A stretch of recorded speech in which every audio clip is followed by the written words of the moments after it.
On behalf of His Excellency the Governor of Rivers State, Siminala Efubara, Grand Service Star, congratulates the youth of Rivers State for their resilience, for their audaciousness, for their commitment, for their resolve to remain with the governor, for their understanding of the dynamics of the day.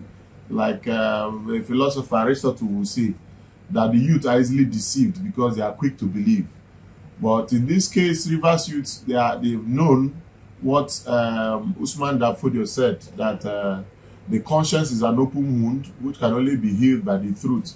So the youths now know the truth, and they now know the direction of the government, and that is why you have absolute peace in Rivers State. There is a rising tide of peace and still waters of prosperity in Rivers State.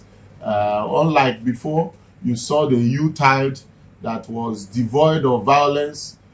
We didn't hear people died here. So this number of people died here, except for the other one that was an accident the other day, which is a fire accident that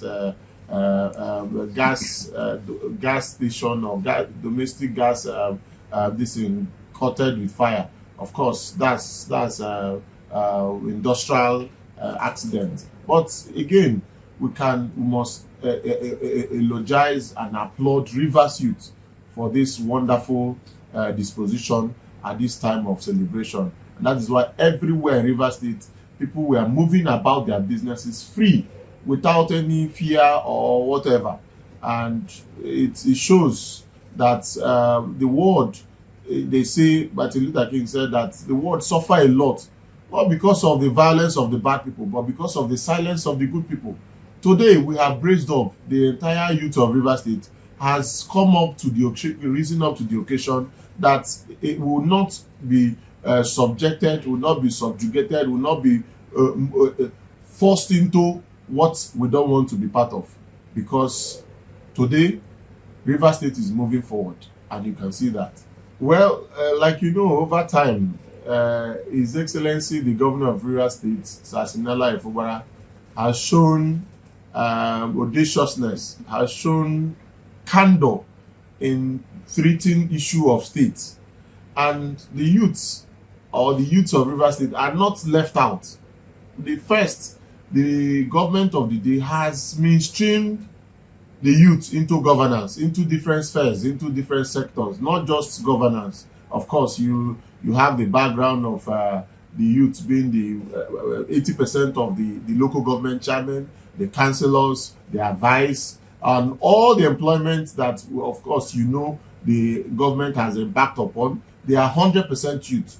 You know that one of the prerequisites is if you are above a certain age, you cannot apply for a job. So most of these people that have been absorbed by state, they are youth. And now, against that backdrop, for us, for the Ministry of Youth Development, the past 1 year or 1 year plus has, of course, given a good feedback from our preparedness plan for Rivers Youth Paradigm, from unemployability to resourcefulness, which is our mantra, which we had to go around the 23 local government on advocacy to talk to them, to key into the policy of state, that we have now been able to outline into action plans. Those action plans, you saw the flag of the RIFC-REC, Rivers State Youth Resource Center, which held on the governor's first day in office. That project, I know a lot of people have been calling the Honorable Commissioner, what is going on? We have not seen brick and mortar. It's not all about brick and mortar, but again, I need to use this opportunity to tell Rivers Youth what is going on. We had a little misconception with our partners. You know it that project is public-private partnership.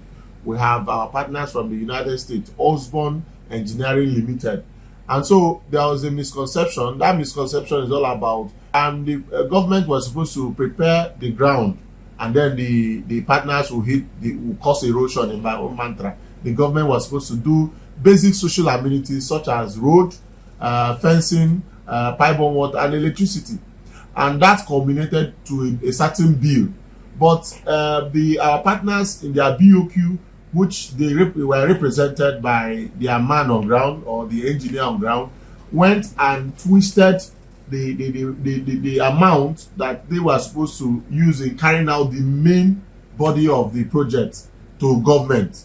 So instead of government to do the basic social amenities that will usher them into sight, they sent to us the budget that they are supposed to carry out, that is their own responsibility. And so with that enthusiasm, my ministry took the budget to the governor, and the governor was able to unravel. The governor was the person that was able to cite the mistake, and so this had to come back for us to be able to close it out with our partners, and that's been taken care of. I've been able to go to His Excellency. Of course, he's an economist, he's an accountant. He was able to identify those lapses, and we have been able to explain to him, written back to our partners, and then they've also sent us a feedback, and those are the things we are trying to close out, and then work will commence anytime soon. And I also want to say that we're also able to achieve, for the first time, Rivers State Youth Policy. That youth policy, you can see there. I'll give you copies of Rivers State Youth Policy. Since the inception of this ministry, the ministry was formed in the year 2000. That's about 44 years and counting. From all the different parastatal agencies, eventually became a full-fledged ministry in 2008. And since then, we've never had a direction. The ministry has been working on policy of who is in charge at the moment. So there has never been an outline, a clear direction of how things are supposed to be done. So we had to, again, in partnership with Social Democracy Network, a private NGO who saw the idea of what we are talking about, they partnered with us. We've been able to come up with a Rivers State Youth Policy, and that's second to Lagos. Rivers State Youth Policy is on ground now, and that's the direction. We're no longer going to do things haphazardly. We're no longer going to do things like people who do not have direction. Now we have direction. So against this backdrop, these are the achievements thus far. Of course, these things are not a walk in the park. You don't just wake up and start achieving results, because over time, successive administrations have abandoned this ministry. This ministry, if you walk through this the road here, my walkway, you will see that this ministry is almost moribund, except for this governor Sasinala Ifubara, who is in himself is a youthful person. So we are trying to now come up out of the woods where nobody talked to, no approval, no commitment, no training. You can agree with me, for over 8 years there was nothing like youth training, either here or abroad. There was nothing like youth empowerment either here. I stand to be corrected and I stand to be challenged. So now we are trying to get things right, and you can't get it overnight. But again, the assurance I have for you, Rivers Youth, is that there is a light already. This is not the one they say at the end of the tunnel. The tunnel is open, the light is here already. And so this is practicable in our budget of 2025. The budget of 2025 is a budget of inclusive growth and development. Part of the deliverables of this budget is youth development. Okay, let me reel out, on social investment. You have infrastructure, you have youth development, you have culture and tourism, you have education, you have health, you have information and technology. But youth development is an integral part of the budget. And of course, I don't need to tell you, you already know that the budget is a budget of 54% capital expenditure and 46% recurrent, which tells you the direction of the government. His Excellency Sasinala Ifubara is that liberation we are talking about.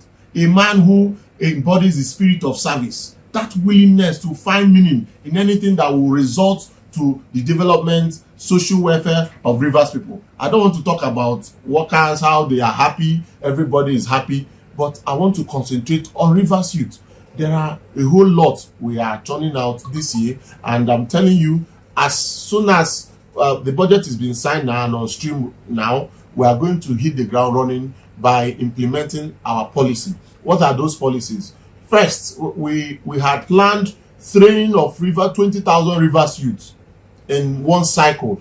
That 20,000, if you delineate it to the 319 wards we have, you have about 60 youth from each ward. We are going to take out about 60 youth from each ward of the 319 wards of Rivers State. And that's a handful, if you agree with me. It's a handful of youth